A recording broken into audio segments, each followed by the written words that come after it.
Se termina una era en Alemania. Fueron 4 periodos consecutivos de la canciller Angela Merkel. Es un final anunciado, planeado, programado, como muchas cosas en este país, pero también es un escenario inestable, polarizado, complejo, como otras cosas por acá. ¿Y sabes qué? Esta es una combinación genial, o al menos a Raúl Gil y a mí nos encanta, porque nos permite hablar de una de las cosas que más nos divierte, la política.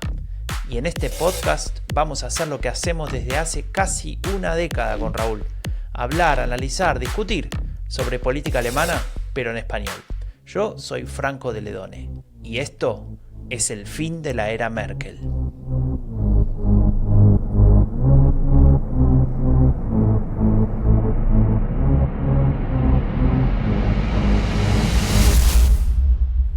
Muy buenos días, 44 episodios de El fin de la era Merkel. Y prometimos, cuando empezamos con este proyecto, hacer más de 50, alrededor de 50, pensábamos que esto iba a durar un año. Así que Raúl, buenos días, ¿cómo estás? Tengo que hacerte una pregunta. Y es una pregunta que, no sé, puede sonar un poco alarmista, pero bueno, a veces hay que apelar al drama porque, bueno, eso lo exige mi porcentaje de ADN italiano, ¿no? De drama queen que llevo en mi cuerpo. Así que te voy a hacer la pregunta. Ojo, porque es dura, pero ¿estamos cerca del fin de la era Merkel? No, Franco, ¿cómo estar cerca del fin de la era Merkel? Estamos, al contrario, estamos llegando al punto más alto. No falta nada para las elecciones, cada vez nos escucha más gente. Hoy por la mañana me despertaba algunas menciones en Twitter de Julián Oroza, que decía, en las últimas 2 semanas me comí los 40 episodios del fin de la era Merkel. ¿Qué? Mi cabeza es un bucle infinito de Die Zeit, Frames y Los Verdes. Y tampoco entiendo por qué Franco no tiene pregrabada la intro, pero me encantó, laburazo, congrats. Entonces le contesto, le pongo oyente del mes, y otro, Fausto Díaz, dice, le faltó la crítica constante al SPD, el autoboicot de todas las elecciones de Los Verdes, y es hora de que la CSU entienda que Baviera no es Alemania. Me encanta porque se saben todos los temas, ¿no? Todo. Los oyentes. Vamos a generar un culto, me parece. Es una maravilla, ¿no? Contando con esta audiencia podemos seguir perfectamente hasta el 26 de septiembre y bueno, habrá que hacer alguno después, ¿no? De análisis de las elecciones. Uno. Vale. Bueno, pero es que encima hoy es un día muy especial, Franco, esta semana. ¿Por qué? Porque hemos empezado una colaboración con el Confidencial, el diario de los lectores y lectoras influyentes, ¿no? Uno de los medios más leídos en España, siempre está entre el 4º y el 5º medio más leído en España. Impresiona, ¿no? Colaborar con un medio así. Y nos contactó Enrique Andrés, que es el redactor jefe internacional en el Confidencial, y la verdad es que ha sido todo muy fácil, ¿no? Compartimos con él una idea de lo que debe ser la información y el análisis, y bueno, le agradecemos desde aquí que ha tenido tanta paciencia con nuestro tiempo de entrega del primer artículo. Ha salido el primero, salió ayer jueves, lo podéis leer en el Confidencial y cada semana, esperemos que siempre los jueves, iremos contándole unas gráficas maravillosas, la Sí. estética, digo, me encantó. Sí, tienen buena gente haciendo ahí diseño. Un saludo a los chicos de diseño del Confidencial. Iremos contando cada jueves a la audiencia española qué está pasando en Alemania, con la mirada puesta en las elecciones, pero yendo más allá, ¿no? Hablando de temas más históricos o de contexto, etcétera. Y nos hace mucha ilusión, por varias razones, pero por 2 principales. Que haya tanto interés en España por lo que pasa en las elecciones alemanas, cada vez más, y que hay demanda de información y análisis de calidad. Y también me parece, Franco, que es un reconocimiento a la labor que llevamos haciendo con el podcast desde hace casi un año, ¿no? En estos 44 episodios, ¿no? Sí. Bueno, a ver, no me quieras cambiar el rol. Acá el que se manda la parte siempre soy yo, no vos. Bueno, y luego, especialmente contento que la sección se llame igual que el podcast, El fin de la era Merkel. Sí. Y nada, no sé, yo estoy muy ilusionado. El próximo artículo no podemos desvelar de qué irá, pero va a ser muy interesante. Se va a tratar de Alemania. Se va a tratar de Alemania. Muy bien. Pues nada, vamos Pero a aprovechar. Claro, te iba a Dime. preguntar, ¿no querés contar un poco de qué va este primer artículo? Sí, cuéntalo tú, Franco, que yo hablo mucho ya. Bueno, se trata básicamente de un tema que en algún momento lo hemos hablado en este podcast, lo hemos escrito mucho en en alemania.com y tiene que ver también con entender ciertas dinámicas importantes de la política actual que que se basan en esta división que existe en Alemania, que creíamos que existía, pero sigue estando ahí, y es las dos Alemanias que coexisten, ¿no? Y más de uno me dirá, bueno, pero el muro ya se cayó, ¿de qué estás hablando?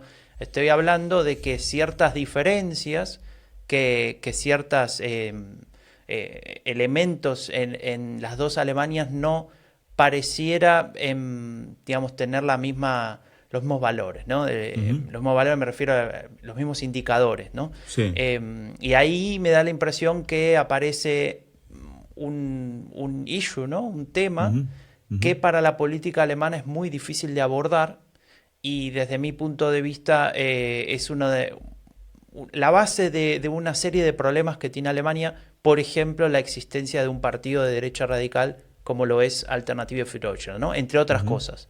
Y en esa diferencia que existe entre el este y el oeste, los ciudadanos de cada uno de los lugares se sienten de alguna manera perjudicados. Unos porque dicen de aquel lado les va mejor y nadie se ocupa de nosotros, que son los del este, y los otros que dicen, estos siempre se quejan, están mucho mejor que antes, que son los del oeste, ¿no? Y en ese sentido a la política también le cuesta encontrar ese lugar en el cual se pueda construir una Alemania más justa y donde estas diferencias no repercutan en tantos aspectos, ¿no? Como la economía, como la demografía, como una serie de cuestiones que hoy queríamos comentar.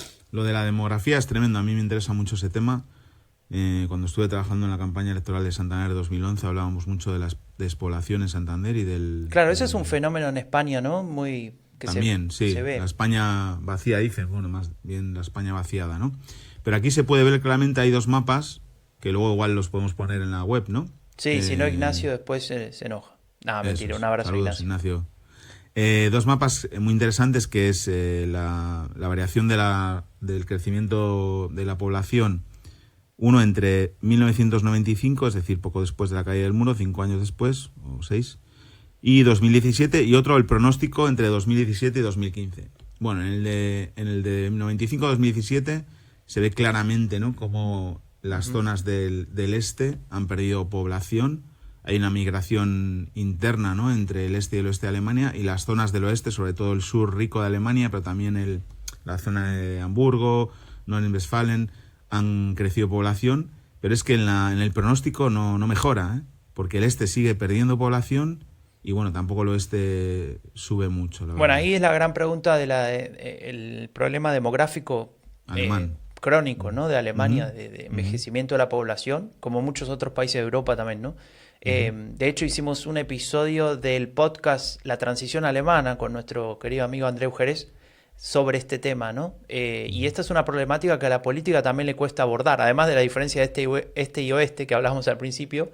El tema de la demografía es una cuestión, ¿no? Se relaciona, si querés, con migración, se relaciona con las políticas de fomento de natalidad, claro. De natalidad, con las políticas de igualdad de género, ¿no? Porque muchas mujeres dicen, en esta sociedad desigual en las cuales los hombres tienen muchas ventajas por sobre las mujeres, cuesta tomar esa decisión de tener familia y complicarte, entre comillas, una carrera laboral, porque no están protegidas lo suficiente. Entonces, eso es una cuestión relevante, y en el este, como vos decías, en estos mapas que prometemos publicar en el Twitter, claramente la caída es brutal. Estamos hablando de una caída del 20% de la población en relación al día de hoy. Es tremendo. Es tremendo. Pero escucha, ves ahí en el mapa cuando se ve claramente las ciudades en el este, hay las ciudades que aguantan, que crecen: Leipzig, Dresden, Erfurt, obviamente Berlín. ¿Sabes qué partidos es el más votado en esas ciudades que crecen, no? Sí. Claro, lo dejamos ahí como interrogante. Vale. Que lo respondan en Twitter nuestros fanáticos. Y luego, lo decíamos en el artículo, luego habremos de otros indicadores, pero hay un indicador también bastante potente, que es el sueldo bruto, ¿no? Claro. Del oeste y el este. En 1991, en el este eran 1.280 euros al mes, en el oeste 2.250, es decir, una diferencia de 1.000 euros, ¿no? En el 91, o sea, 1.000 euros de ahora. 1.000 euros de ahora, obviamente, porque no había el euro. Pero está hecha el cambio. y ahora es 2.790, 3.340, es decir, sigue habiendo 600 euros de diferencia. No son los 1.000 de entonces, pero tampoco se ha igualado, ¿no? Y ese es por igual trabajo, igual sector, igual experiencia laboral. En el este ganas casi el 20% menos que en el oeste. Es duro eso, ¿no? Ujú. Es duro porque, bueno, y luego si Es sumamos... injusto, ¿no? ¿Eh? Es injusto, Es injusto, digo. claro que es Yo hago injusto, todo sí. lo mismo que el otro y el otro gana más. ¿Por qué? Si es el mismo país. Porque tal vez se podría entender si uno está, no sé, en Sudáfrica y el otro en Alemania. Bueno, no sé. Sí. Ujú. Sí, pero es verdad que es lo que decimos, son las dos Alemanias, hay una especie de todavía el espíritu de dos países. Ayer me llamó la atención, ha habido otras inundaciones en varias ciudades de Alemania, ¿no? Ujú. Y vi un tuit de Annalena Baerbock hablando de las inundaciones y hablaba de a todos los afectados de el este y el oeste de Alemania. O sea, ya no vale decir Alemania en general, sino hay que nombrar a los dos. Esto es algún debate que tenemos hace tiempo y yo no tengo muy claro cómo abordar. Pero bueno, más datos. De las 500 empresas más grandes de Alemania, solo 36 tienen su sede central en el este de Alemania. 464 en el oeste, ¿no? Wow. Bueno, es tremendo. O sea, ¿no? menos del 10% están en 10%. el este. Sí, solo 4 de los 133, bueno, ¿cómo se llamaría? Abteilungsleiter, ¿no? Como los jefes de coordinación o los Directores, ¿no? Digamos. sí, de los departamentos de los ministerios, o sea, están en el este. Solo Sí, las 4 de posiciones 100. importantes en la administración pública. Eso es, sí, más fácil de decirlo que así. 4 de las 133 están en el este, ¿no? Claro, no solo 4, o físicamente. sea, perdón que me permitís exagerar un poquito o remarcar un poquito. 4 de 133 puestos relevantes en la administración pública de Alemania, en los ministerios, solamente 4 vienen del este. Es una cosa, o sea, un tercio del país es el este de Alemania, ¿no? Un poquito más. Y aún así esa diferencia no se ve porque 4 de 133, no sé, saca el porcentaje. Claro, es una locura que solo haya 4 nacidos en los estados del este dirigiendo esos departamentos de los ministerios.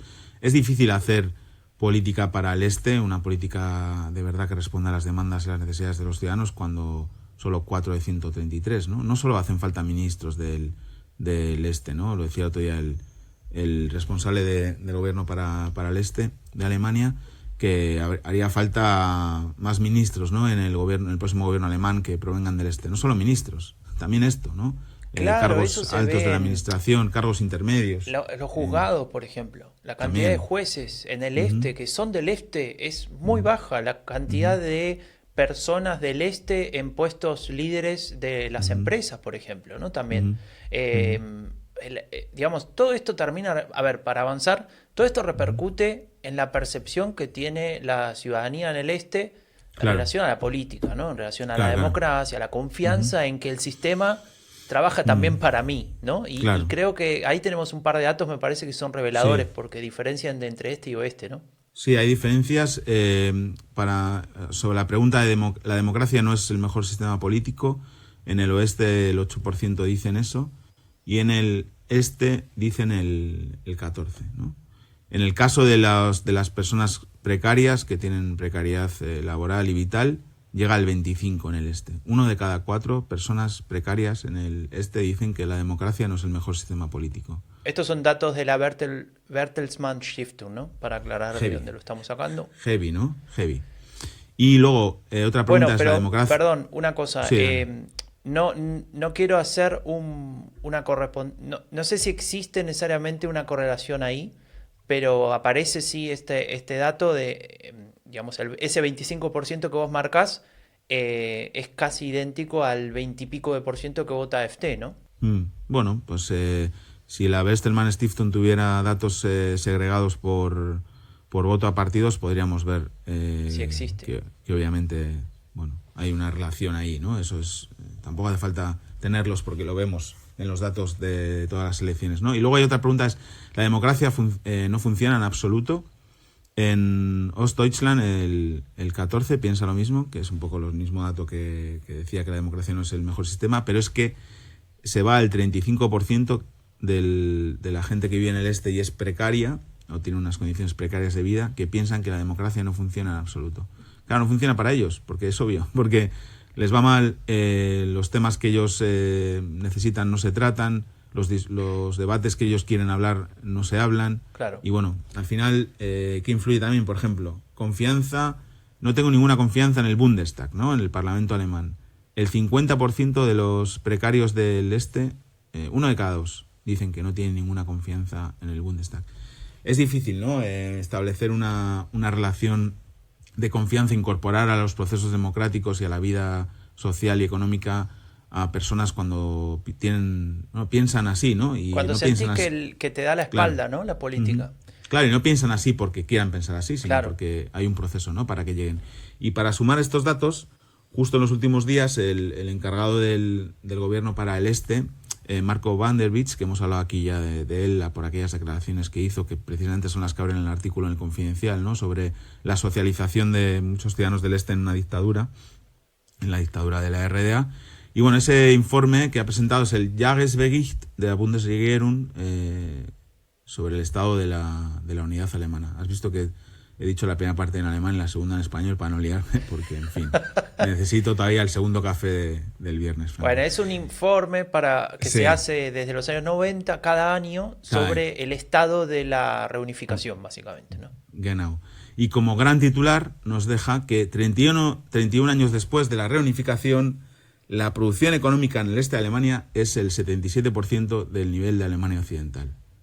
Es decir, que no está la producción económica no está igualada, ¿no? Todo lo contrario. No, sí, sigue y bueno, en la presentación del informe se veía que Van der Beek andaba muy cauteloso, ¿no? Porque las últimas declaraciones pues dieron mucho que hablar, estas sobre la socialización en una dictadura, y presentaba los medios, o sea, los medios el informe, y se veía que quería salir de la polémica y lanzar un mensaje positivo, y dijo que las diferencias se habían reducido, faltaría más, ¿no?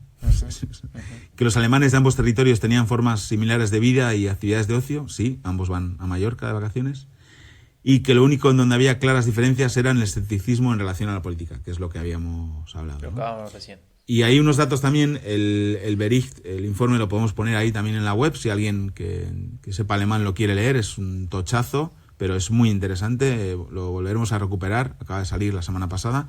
Y hay un dato muy significativo que a mí me gusta siempre hablar de él, que es el porcentaje de extranjeros, ¿no? en Alemania. Y obviamente hay una gráfica en la que se ve que el porcentaje de extranjeros es mucho mayor en los estados del oeste alemán que en los del este, donde es muy, muy bajo, ¿no? Excepto, obviamente, Berlín, ¿no? Uh-huh. Berlín este. Y es extraño porque es indirectamente proporcional al voto a partidos o a un partido que como AfD, claro. Como AfD, que está en contra de la presencia de extranjeros en Alemania, ¿no? Es entonces, que ahí, Raúl, ahí aparece este tema, ¿no? Relacionado con lo que decías antes, ¿viste? Estos datos de creer en la democracia o en el Bundestag o en la política, uh-huh. etcétera, que uh-huh. eran bastante bajos, especialmente en esos sectores más precarios. Uh-huh. Tiene que ver con ese discurso para capitalizar ese descontento, ¿no? O esa claro. indignación o esa decepción con la uh-huh. política. Y claro, eso puede ir relacionado con un discurso antimigración, porque ayuda o mejor dicho, ofrece un chivo expiatorio para intentar entender por qué esto está así, ¿no? Esas teorías conspirativas de que la política ayuda a los que vienen de fuera y no a los alemanes, etcétera, prende muy bien, ¿no? Y eso es mucho más eficiente y útil, ese discurso, cuando no hay un extranjero cerca como para entender que es una persona igual que vos, que tiene los mismos problemas que vos, eventualmente, que no es diferente a vos más allá de su uh-huh. procedencia. Entonces, en ese sentido, bueno, queda claro que AfD tiene más capacidad de generar un electorado potente en el este a partir de el terreno fértil que le genera esta desconfianza en la política, claro, por la razón claro. que sea, ¿no? Uh-huh. Claro, es algo que en su momento hizo Die Linke, ¿no? No en relación con el tema claro. de los extranjeros, pero Die Linke fue el partido del este durante mucho tiempo. Es verdad que cuando hubo elecciones de nuevo en el este de Alemania, tanto a nivel federal como en las regiones, pues ahí la CDU tuvo también muchos éxitos, ¿no? Porque bueno, mucha gente quería pasar página de la época de la dictadura, pero Die Linke aguantó ahí con dos tipos de públicos, ¿no? Digamos, los nostálgicos puros de la dictadura, los que no querían que terminase la RDA, y luego también los que estaban indignados con el proceso de reunificación o de absorción del este por el oeste, ¿no? Y esa presencia de Die Linke, que se ve claramente, por ejemplo, los porcentajes de voto de Gysi en Berlín o en muchos mandatos directos que ganan en el este, se ha ido perdiendo, salvo casos puntuales, como digo, como el de Gysi, y mucho lector que votaba a Die Linke, esto lo hemos hablado durante muchos episodios, en muchos momentos, se pasó a AfD, ¿no? Digamos, si tomáramos la escala ideológica, Die Linke puede estar en el 2, en el 3, AfD 7, 8. ¿Cómo es posible, ¿no? que votantes del 2 y el 3 se pasen directamente al 7 y el 8? Bueno, porque no tenía que ver con la escala ideológica, sino que tenía que ver más con esta idea de protesta, ¿no? De indignación, de sentirse ciudadanos de segunda clase, como hemos dicho muchas veces. Sí, también de remarcar esto de las expectativas, ¿no? Esto también lo mencionamos un poquito en el artículo para el Confidencial, cuando se reunifica Alemania o cuando comienza ese proceso, había unas expectativas altísimas, ¿no? Especialmente en el este, obviamente, vamos a estar mejor, vamos a estar igual que allá, incluso en algunos casos sin conocer siquiera lo que pasaba allá, ¿no? Del otro lado. Pero bueno, una idealización era lo normal en ese momento, y además de eso, esas expectativas era diferenciada en cada cabeza de cada ciudadano, ¿no? Porque cada uno quería cambiar algunas cosas, pero seguramente quería mantener otras, por una cuestión lógica de haber nacido en ese otro país. Y en ese sentido, después, a medida que van pasando los años, que no se dan esas expectativas, ya sea porque faltaba mayor igualdad, mayor velocidad, no había un reconocimiento de los valores y de la cultura de esa gente del este, ¿no? Que se estaba occidentalizando a la fuerza. Bueno, eso repercute justamente en en este enojo que en principio, como bien estás comentando, Die Linke, que en el principio no se llamaba así, pero eso ya lo comentamos en otro episodio, logra rescatar y hacerse cargo de eso, ¿no? Entonces yo te quería preguntar, que a vos te gusta tanto ese tema, es si lo que logra Die Linke es hacerse con la identidad, ¿no? De esa región, ¿no? Y convertirse en el partido político del este. ¿Vos lo ves así, de esa manera? Sí, así, yo creo que así fue, y además ahí se centraron, ¿no? Porque además obtuvieron muy buenos resultados. De hecho, bueno, el único lugar donde han tenido un ministro presidente es todavía en el este, en Turingen. Han gobernado en algunas coaliciones también en otras regiones del este, pero siempre han tenido muy buen resultado. Y bueno, hemos ido viendo cómo se ha ido traspasando voto de Die Linke a AfD, y ahora esta AfD, digamos, ese partido del este, ¿no? Como dices tú mucho, AfD va camino a convertirse en un partido regional, ¿no? Sí, sí, de alguna manera AfD, para vos, termina respondiendo estas dos preguntas clave que siempre hablas, o que siempre planteás, ¿no? Esto de a qué pertenezco y quién me defiende, ¿no? Claro, es lo que hace. Es lo que hace con mucha gente en el este, y es una manera también de decir que algo está mal, ¿no? Votar a AfD en el este. O sea, yo no creo que el 25% que les votan en tal estado, o casi el 30% que están en las encuestas en Sachsen, sean personas que tengan una ideología, unos valores que sean idénticos a los que representa la derecha radical, pero mucha gente les vota para decir algo está mal, mirad aquí, porque algo está fallando, ¿no? Si estamos votando a esto, ¿no? Y la reacción a eso de Die Linke, ¿no? El perder esa hegemonía, digamos, en el este, bueno, hegemonía, digamos, en el sentido de partido protesta del este o reivindicativo de ese territorio alemán. Sí, y te diría más, Raúl, perdón la interrupción, pero de alguna manera Die Linke ocupó durante un tiempo, en los años 2000, si querés, el lugar del partido alternativa al establishment político, ¿no? Un discurso más de corte populista, de izquierdas en este caso, digamos, diciendo, bueno, si no te gusta nada de lo que pasa en la política alemana y los partidos tradicionales, Die Linke es la opción. Ese lugar lo pierde en algún momento también porque empiezan a cogobernar en muchos lugares, bueno, una cuestión lógica del paso del tiempo. Y en ese Claro. sentido me parece que es importante destacar que AfD es el que le arrebata ese Ujú. espacio. Claro, y la reacción de D-Link ahí es, bueno, un poco extraña, ¿no? Porque no sabemos muy bien hacia dónde va D-Link. Le hicimos un programa un episodio hace unas semanas. Las encuestas les dan mal, tienen problemas internos, siempre los han tenido. Luego está que Sarah Wagenknecht va por libre, ¿no? Sí. Con su canal de YouTube que parece el informativo de la RDA, ¿no? ¿Sabés que eso es brutal, no?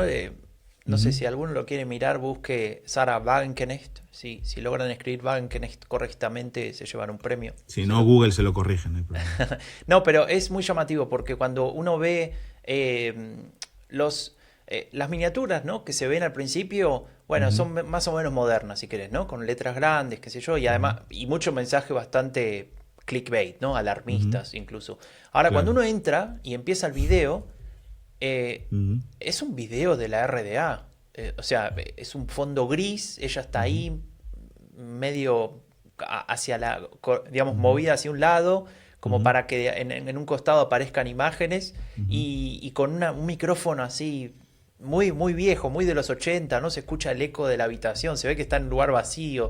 Obviamente Eh, lo hace adrede, es para que la bueno, gente se claro, acuerde yo se lo de- mostré a Verena, a mi esposa, y le digo, che, mirá, esto parece de la RDA, ¿no? Y me dice, bueno, Ujú. pero capaz que es su intención, ¿no? Y ahí me Obvio, hizo pensar, bueno, claro, sí, ¿por sí, qué no? es su intención. Yo, la verdad es que alguna vez ha hecho alguna aportación interesante, creo que la manera que tiene de recuperar a la izquierda en las encuestas no es para mí la más ideal, acercándose a AfD. De hecho, cada vez es más parecida a AfD de lo que dice, ¿no? Yo a veces me cuesta distinguir a Sarah Wagenknecht, esto es heavy lo que voy a decir, pero es verdad, de Alice Weidel, de AfD, que precisamente el otro día te comenté, Franco, Ujú. que vi una cosa, me parece reseñable, ¿no? Para hablar, que estamos hablando de AfD y también de cómo tratan los medios el tema del este y el oeste y de la presencia de AfD. Había en Die Zeit, la semana pasada, un reportaje bastante grande de 7 o 10 páginas en las que el tema era el clima y entrevistaban a todos los candidatos y candidatas de los diferentes partidos solo sobre el clima, ¿no? Con preguntas que eran algunas preguntas iguales y otras eran diferentes Ujú. en función de cómo iba la conversación. Y a mí, al ver el periódico, me llamó la atención, me hizo ruido ver a Alice Weidel ahí. Pero claro, es la candidata de AfD, ¿no? Claro, Me hizo claro. ruido, ¿no? Me hizo ruido, pero la vi y dije, bueno, la tienen que entrevistar. Bueno, la primera entrevista era a Annalena Baerbock, tengo que decir que creo que es la mejor entrevista que ha hecho hasta ahora, que creo que algo ha aprendido, igual es tarde ya, pero he aprendido a no regalar frames a los contrarios y a no cometer errores también y contestar de manera más empática los temas del clima. Ujú. Luego había Lasset, luego había Scholz, luego había Lindner, que bueno, decía unas cosas que inentendibles, y llegaba Alice Weidel, que me sorprendió que tenía mucho menos espacio que el resto. Dije, bueno, le han querido dar menos espacio por algo.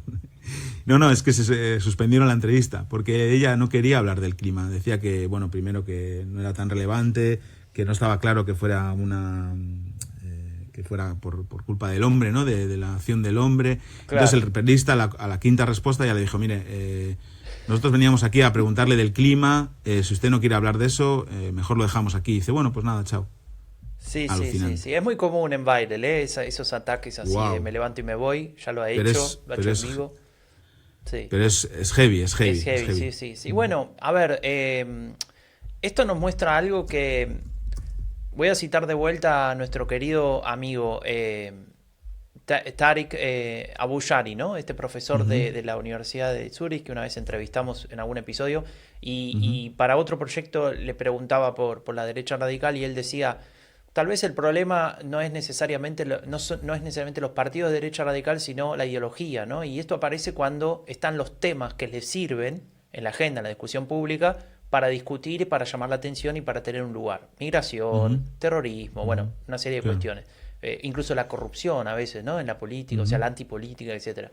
Ahora, cuando ujú. esos temas no están, esos partidos caen. Esos partidos no tienen de dónde sostener su discurso, ¿no? Claro. Y esto es clave. Y en el caso del cambio climático, si bien una parte de este tipo de partidos como AfD buscan en el negacionismo de que existe este fenómeno y de que lo que acabas de decir, ¿no? Que no es culpa nuestra, no sé, los astronautas, qué sé yo, una cosa ahí fuera de lo normal, en realidad no logran captar suficiente personas. Sí, bueno, algunos que creen en teorías conspirativas seguramente sí, pero ¿qué son? El 5%, menos tal vez. El problema, Franco, es que mientras estamos haciendo este podcast, en Eifel, que es una región del oeste de Alemania, entre los estados de Nordrhein-Westfalen y Rheinland-Pfalz, hay unas inundaciones enormes y ahora mismo la policía dice que hay 70 personas desaparecidas en Alemania por las inundaciones, porque ha destrozado las casas.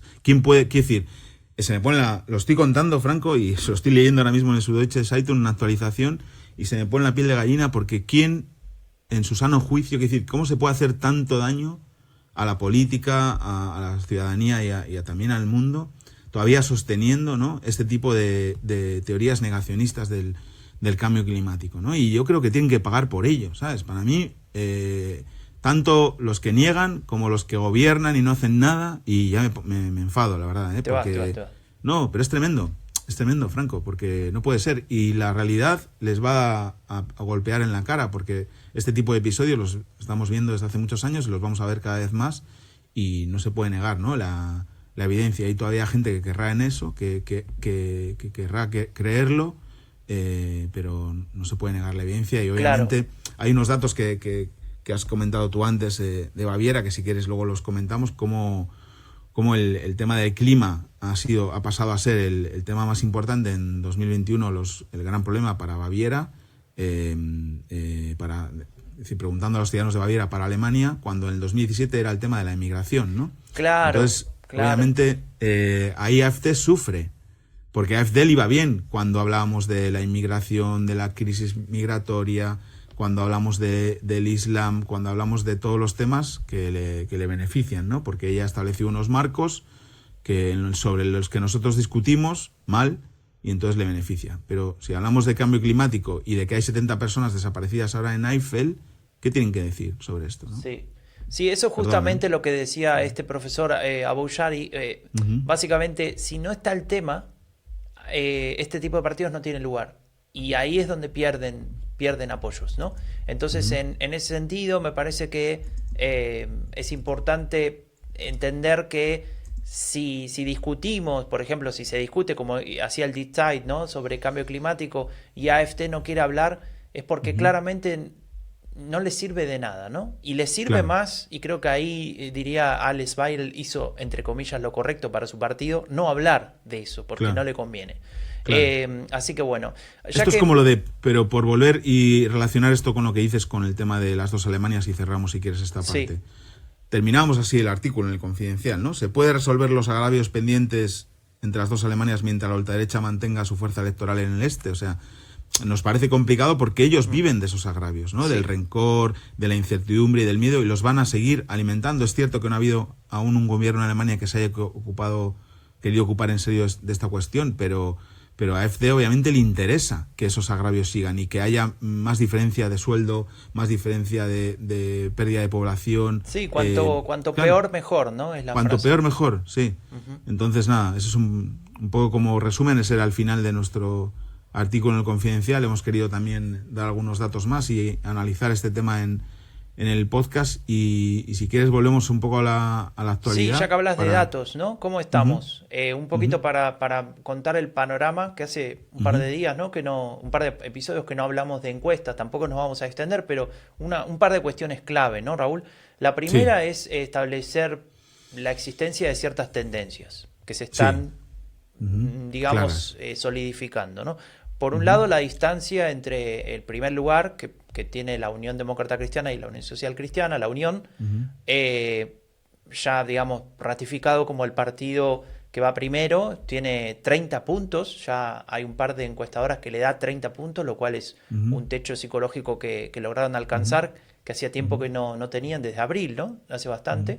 Y al mismo tiempo la diferencia con los verdes, ¿no? Que es de 11 puntos, sostenida, y prácticamente todas las encuestas le dan esa diferencia entre el primero y el segundo.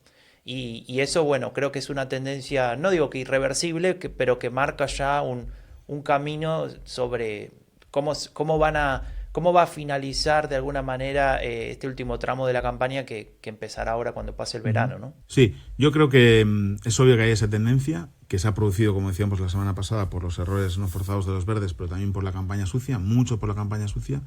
Espero que los verdes puedan... Yo soy optimista porque la última entrevista que he leído de Annalena Baerbock en Die Zeit la he visto decir o responder de otra manera a las cosas, poniendo ejemplos para también segmentos de su potencial electorado que no son los clásicos, sino otros más precarios a los que también podrían llegar, ¿no? Hablando de otra manera del clima, porque al final lo que hablamos muchas veces, ¿no? La crisis climática golpea más a los que menos tienen y golpea más a los que menos han contribuido a ella, porque las personas que menos recursos tienen conducen autos de menor potencia, viajan en avión menos, etcétera, ¿no? Y han contribuido, o sea, menos a la crisis climática. Al final lo tienen que pagar más porque el resultado de esa crisis climática, si no tomamos medidas, va a ser menos justicia social, ¿no? Uh-huh. Entonces eso es un poco lo que ellos tienen que decir, ¿no? Sí. Y yo creo que, claro, es terrible que tengamos que ver las imágenes que estamos viendo en las últimas semanas en diferentes países del mundo, o hoy mismo en Alemania, ¿no? Con esas riadas en Eifel, para que nos demos cuenta, ¿no? De que el tema de las elecciones es el clima, ¿no? El tema de nuestra era es el clima, ¿no? Sí. Y los verdes son obviamente el partido más preparado para afrontar ese tema y tienen que bajar a la arena y explicar a la gente qué hay que hacer y explicarlo bien, ¿no? Porque yo creo que tienen margen todavía para volver a una situación más igualada con la CDU que dan ahora las encuestas, ¿no? Pero bueno, Raúl, una cosa, aparecieron un par de temas más esta semana que podrían beneficiar tanto a la socialdemocracia como a los verdes, dependiendo de quién se pueda hacer cargo. Y me llamó la atención, se discutió, no sé si ya lo contamos acá, hay una institución no oficial en Alemania, en los medios y la política alemana, que es la entrevista de verano, ¿no? O sea, cada verano se entrevista a cada jefe de los partidos o los candidatos de los partidos, la gente importante, y un mano a mano con un periodista de la cadena pública. Se hace en verano porque en verano no pasa nada, básicamente, entonces sirve para llenar el agujero. Entonces entrevistaron hace 3-4 días a Armin Laschet, el candidato de la CDU, a canciller. Y bueno, una serie de preguntas, la pueden ver, pero me llamó la atención la del tema de alquileres, ¿no? Porque marca un poco este clivaje entre los que, digamos, las clases más favorecidas y las menos favorecidas. Y ahí se empieza a ver cómo este tema entra de la justicia social de alguna manera en la agenda.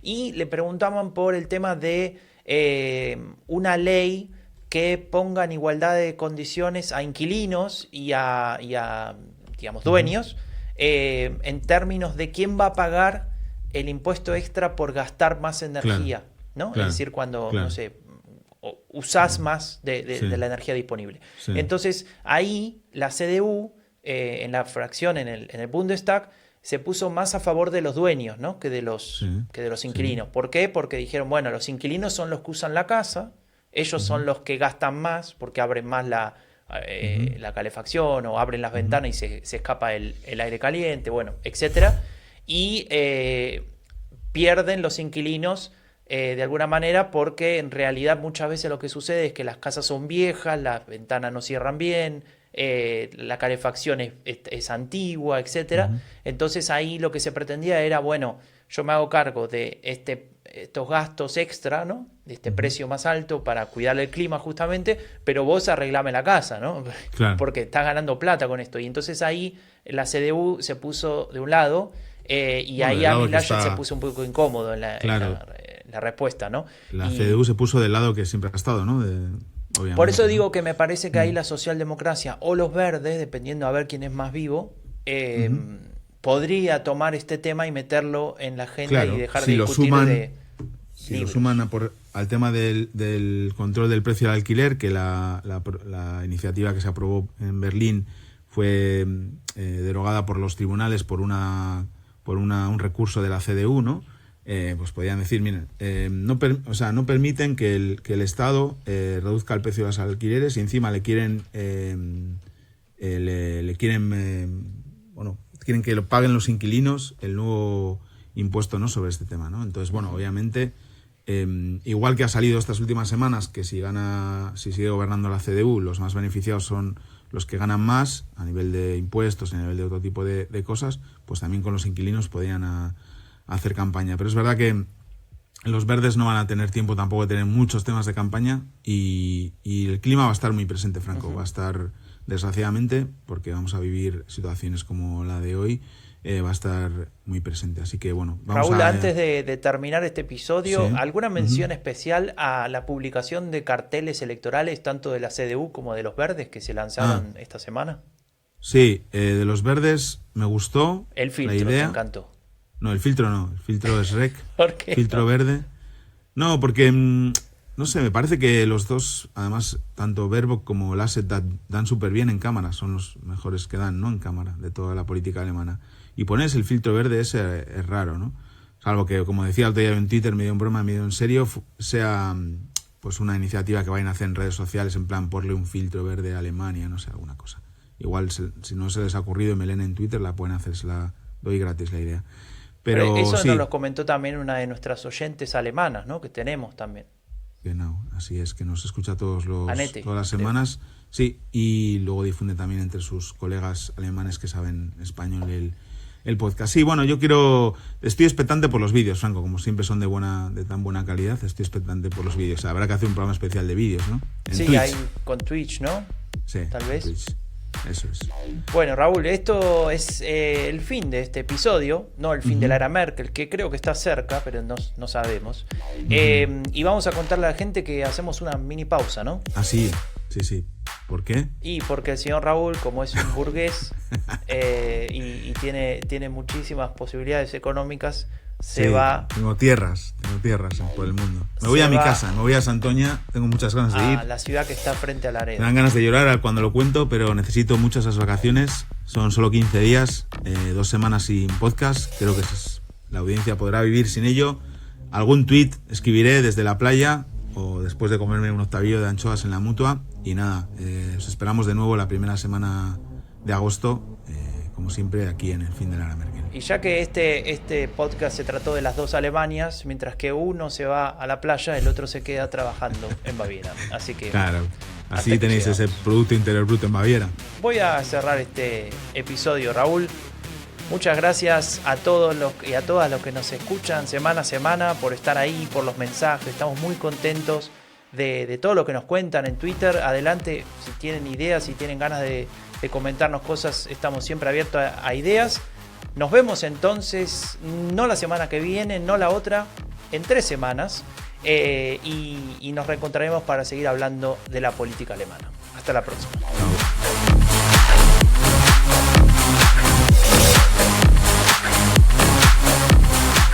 Raúl. Dime, Franco. Te voy a preguntar algo, pero tenés que responder con la verdad porque esto va a quedar grabado. Sí, claro. ¿Me vas a traer anchoas? Sí, esta vez sí, Franco. Esta vez sí. ¿Seguro, no? Sí, esta vez sí. Y no se te van a pudrir en tu heladera, ¿no? No. Tan cierto como que Messi ganó por fin la Copa América. Chao, Raúl. Chao.